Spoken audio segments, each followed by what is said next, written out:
I recently made a video teaching you how you can create calculators to generate tons of organic traffic for your site. And you guys seem to like that, so in this video, I'm gonna be digging into another easy content tactic that you can start using in your site.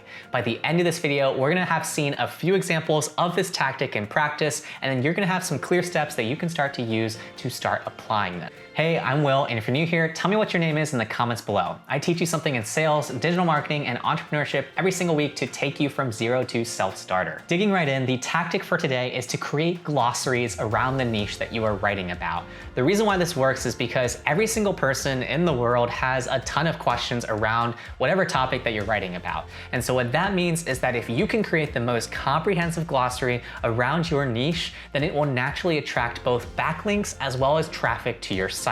The goal here is to answer almost every single phrase or definition that might be searched for in your niche. And by doing this, you will naturally attract attention and eyeballs to your site. Now, something to note with this strategy is that it is much higher level overall organic traffic in that it might not necessarily be as direct intent as some of the other long tails that you're targeting, but it can be a great way for you to expand the overall number of people that are seeing your site. Before we dig into the exact steps that you can take to apply this tactic, let me show you what this tactic actually looks like in the wild. So I'm gonna go ahead and hop into Google, and what I'm gonna search for is something like glossary, and because I'm in marketing, I'm gonna look for something like a marketing glossary.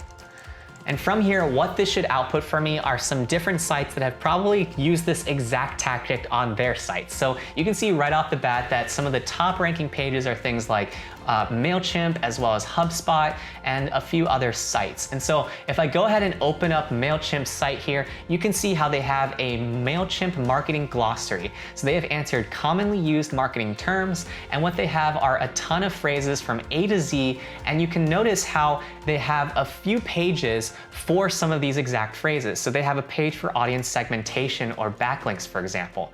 So what they're aiming to do with these pages is they're aiming to answer the common questions around these phrases in their space of marketing. So they're trying to answer things like, why is audience segmentation important? Or the types of audience segmentation or audience segmentation tips. So this sort of long form content essentially not only helps MailChimp build their credibility in the space of marketing, but it gives them a chance to rank for people that might also be searching for particular phrases that are similar to the field that they're in.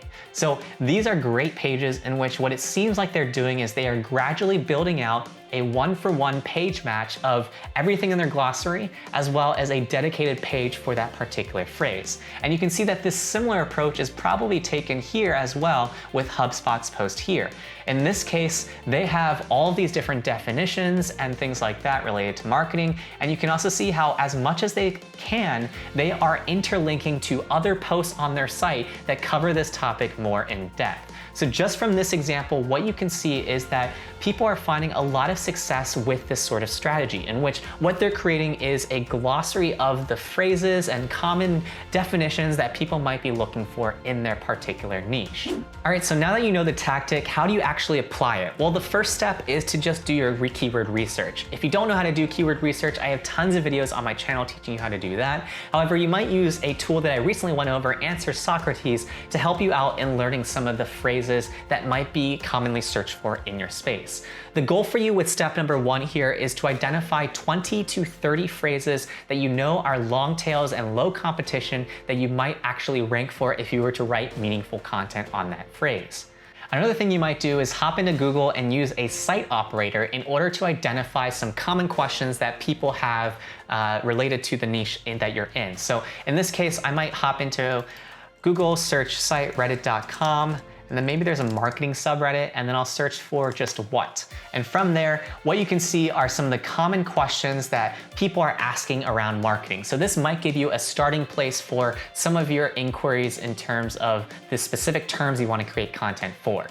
My recommendation for you here, though, is to figure out what exactly are going to be those 20 to 30 phrases that you're going to go after in your own glossary, and then you can check out videos on my channel for free where I teach you both paid and free tools that you can use to hone in on your keyword research. If it were me, though, if you haven't already, you can sign up for a 30-day trial of SEMrush, which I'll leave a link to in the video description below, along with some of my tutorials around SEMrush, because I think it's one of the best keyword research tools that you can use out there. The next step that I want you to do is to prioritize by potential. potential. So at this point, you have a short list of keywords that you think are potential good fits. Or maybe you've exported some results from your favorite keyword tool and you have a general search out there.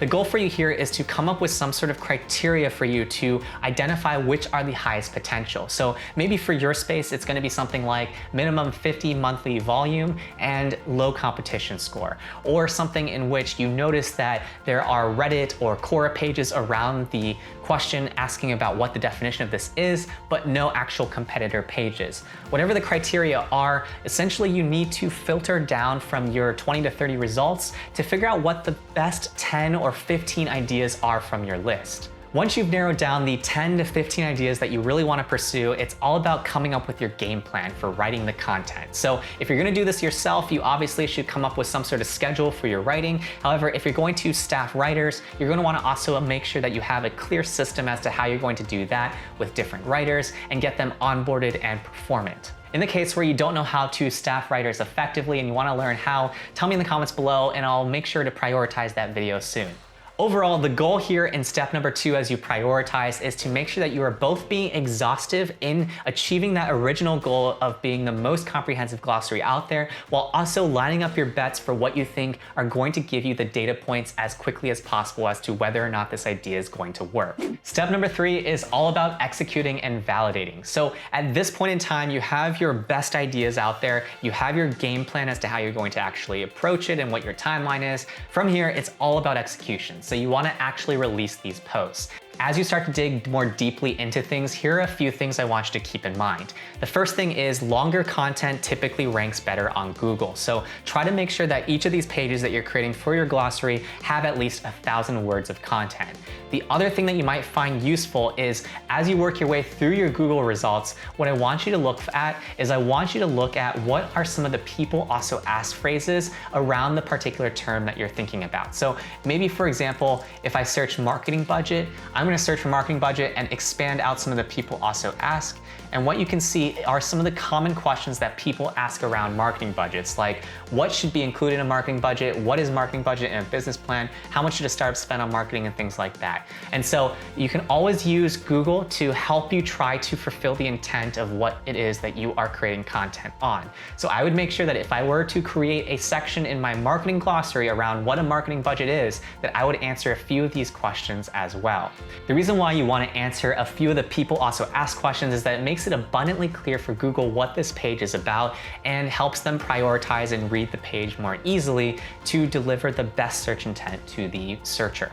Once you've written at least 10 of these posts, that would be the time in which you want to release all of this content.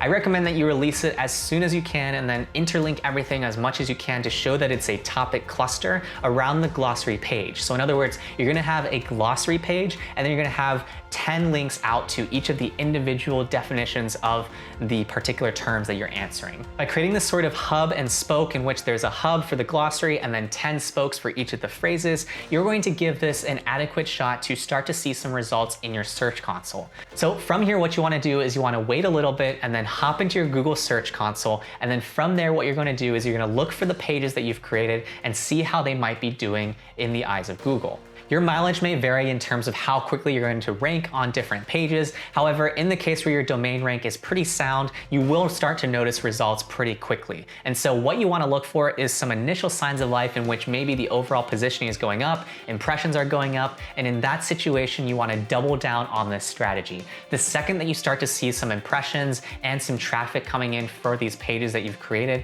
you want to start fleshing out the rest of the terms that you did your research on in steps 1 and 2. Once you've launched your hub page of your glossary, what you also want to do is start focusing on distribution. So get the word out about this page you've created, and then also make sure it's super easy to share your page. This is a great way for you to build up some backlinks, and everybody is always looking for a great glossary. And so that can be a great way for you to also build your domain's reputation around your niche. Now it's your turn. Tell me in the comments below if you've ever seen a site apply this glossary strategy. I love hearing from you guys, and I try to read and respond to every single comment. If you made it this far in this video, you are the real MVP. Hit that like button below to get your blue thumbs up trophy, and consider subscribing for more digital marketing, sales, and entrepreneurship content with tactics like these. If you haven't already, check out my Content Marketing Jumpstart Kit with tons more tips and tricks like these that you can use to jumpstart your content marketing. If you enjoyed this video, check out these videos that YouTube thinks you might like, and I'll catch you guys in the next one.